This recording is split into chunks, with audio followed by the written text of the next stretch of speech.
శని. ఈ పేరు వినగానే మనలో తెలియని ఒక భయం. ఏలినాటి శని పట్టిందట, అష్టమ శని నడుస్తోందట అంటూ కంగారు పడిపోతుంటాం. కాని నిజంగా శనిదేవుడు మనల్ని బాధపెట్టడానికే ఉన్నాడా, లేక ఆ కష్టాల వెనుక మనకి తెలియని ఒక గొప్ప వరం దాగి ఉందా? మనం చేసుకున్న కర్మల చిట్టా విప్పి దానికి తగ్గ ఫలితాన్ని ఖచ్చితంగా ఇచ్చే న్యాయమూర్తి ఆయన.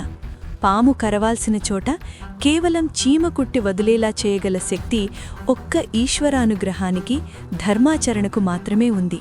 ఆ రహస్యం ఈరోజు తెలుసుకుందాం. శనిగ్రహాన్ని మందుడు అంటారు, అంటే నెమ్మదిగా నడిచేవాడు అని అర్థం. కాని చిత్రంగా సాక్షాత్తు ఆ లలితా అమ్మవారి నడక కూడా మందగమనమే. అమ్మవారి నడకకి శనీశ్వరుని ప్రభావానికి ఉన్న ఆశ్చర్యకరమైన సంబంధం తెలిస్తే మీరు శనిని చూసి భయపడరు, భక్తితో నమస్కరిస్తారు. బంగారం మెరవాలంటే నిప్పులో కాలాలి, అలాగే మనిషి రాటుదేలాలంటే శని ప్రభావం ఉండాలి. కష్టాలు మనల్ని కృంగదీయడానికి కాదు, మనలో ఉన్న అహంకారాన్ని కరిగించి మనల్ని దైవానికి దగ్గర చేయడానికి వస్తాయి. ఈ సత్యం తెలుసుకున్ననాడు మీ జీవితమే మారిపోతుంది.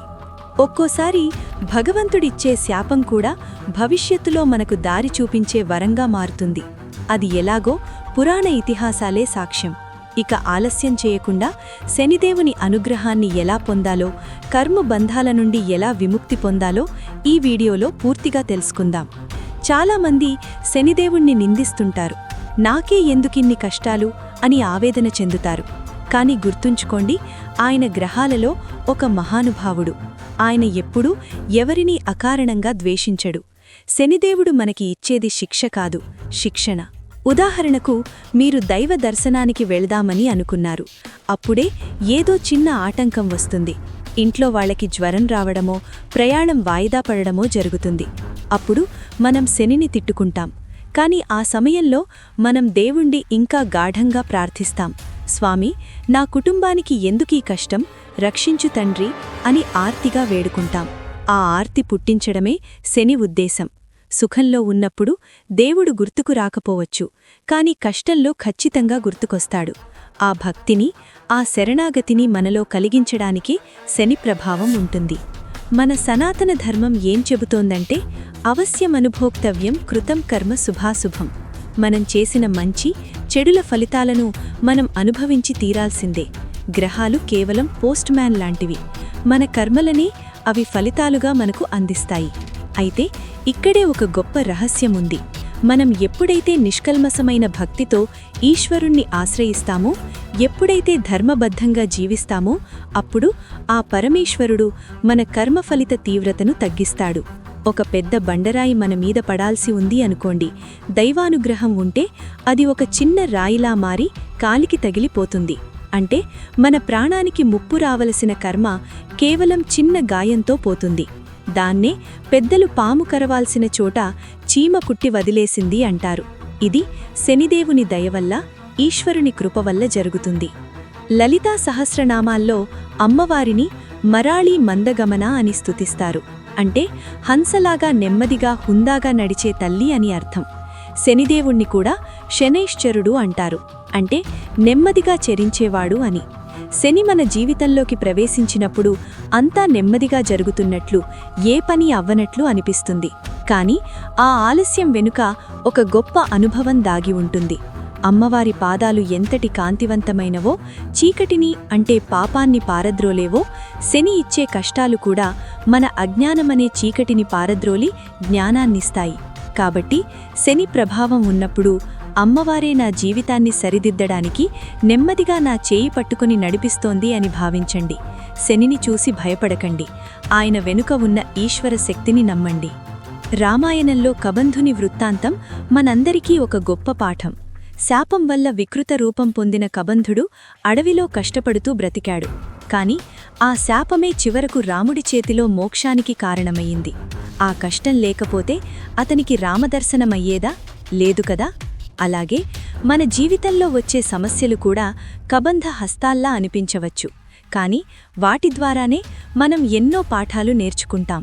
అహంకారం తగ్గుతుంది, తోటివారి కష్టాలు అర్థమవుతాయి, మనం 10 మందికి సాయం చేసే స్థాయికి ఎదుగుతాం. నాకీ కష్టం ఎందుకు వచ్చింది అని ఏడవడం మానేసి ఈ కష్టం ద్వారా భగవంతుడు నాకు ఏం నేర్పించాలనుకుంటున్నాడు అని ఆలోచించండి. అప్పుడు ఆ శని ప్రభావం కూడా మీకు యోగంగా మారుతుంది. చివరగా ఒక్క మాట, శనిదేవుడు మన శత్రువు కాదు, మనల్ని సరిదిద్దే గురువు. ధర్మంగా బ్రతకండి, తల్లిదండ్రులను పూజించండి, పేదవారికి సాయం చేయండి, ముఖ్యంగా ఈశ్వరుణ్ణి నమ్ముకోండి. అప్పుడు ఏ గ్రహమూ మిమ్మల్ని బాధించలేదు. నిజానికి శనిదేవుడు లేదా ఈశ్వరుడు మనల్ని ఎలా రక్షిస్తాడో చెప్పడానికి ఒక అద్భుతమైన ఉదాహరణ ఉంది.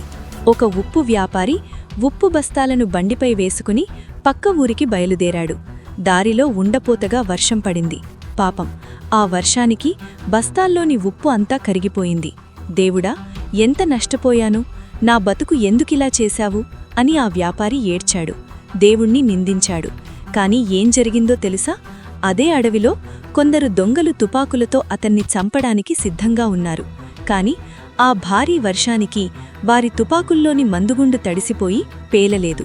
దాంతో భయపడి దొంగలు పారిపోయారు. చూశారా, వర్షం వల్ల ఉప్పు పోయింది, కాని ప్రాణం నిలిచింది.